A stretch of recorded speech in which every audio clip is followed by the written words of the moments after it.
Instagram పరిచయాలు యువతను పెడదో పట్టిస్తున్నాయి. ముఖ్యంగా కొంతమంది మైనర్లను దిక్కుతోచని స్థితిలో పడేస్తున్నాయి. ప్రేమో, వ్యామోహమో, ఆకర్షణో, వయసురీత్యా ఉండే కోరికలో తెలియకుండానే కొంతమంది మైనర్లు తమ జీవితాలను నాశనం చేసుకుంటున్నారు. సరిగ్గా ఇలాంటి ఘటనే సికింద్రాబాద్లో జరిగింది. ఎక్కడి నుంచో సికింద్రాబాద్ చేరిన మైనర్ అమ్మాయి గ్యాంగ్ రేప్కి గురైంది. చేసిన గ్యాంగ్ కూడా మైనర్లే కావడం విశేషం. వారిని పోలీసులు జువెనల్ హోంకి తరలించారు. ఇన్స్టా పరిచయం, ఇన్స్టంట్ లవ్, మైనర్ అమ్మాయి కొంప ముంచిన సోషల్ మీడియా ప్రేమ. సికింద్రాబాద్ లో ఆగమాగమైన మైనర్ అమ్మాయి ఇన్స్టాగ్రామ్ లో పరిచయం, ఆ పరిచయం కాస్త ప్రేమగా మారిందే. ఈ ప్రేమ వ్యవహారం కాస్త ఇంట్లో వాళ్ళకి తెలిసిందే. తల్లిదండ్రులకు తెలియకుండా బయటికి వెళ్లిపోవాలి అనుకున్నారు. మైనర్ బాలుడు, మైనర్ బాలిక ఇద్దరు కలిసి ఇంట్లో నుంచి బయటికి వచ్చారు. ఇక్కడి వరకు బాగానే ఉంది. ఇద్దరు కలిసి 120 కిలోమీటర్ల దూరంలో ఉన్న హైదరాబాద్కి చేరుకున్నారు.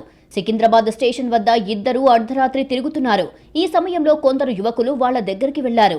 అర్ధరాత్రి సమయంలో బయట తిరగవద్దని, తిరిగితే ప్రమాదమని, మిమ్మల్ని లాడ్జిలో ఉంచి ఉదయం మీ ఇంటికి పంపిస్తామని తీసుకెళ్లారు. ఈ నేపథ్యంలో వారిని నమ్మి ఆ మైనర్ బాలిక, బాలుడు లాడ్జికి వెళ్లారు.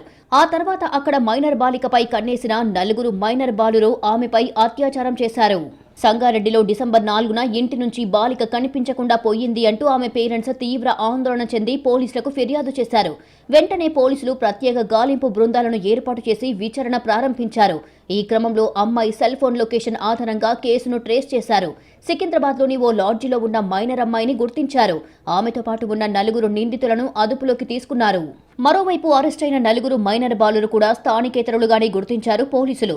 వారిపై పోక్సో చట్టం కింద కేసులు నమోదు చేశారు. కాస్త మైనారిటీ తీరిన 2 యువకులను చెంచల్గూడ జైలుకు తరలించగా 2 మైనర్లను జువైనల్ హోంకు పంపించారు.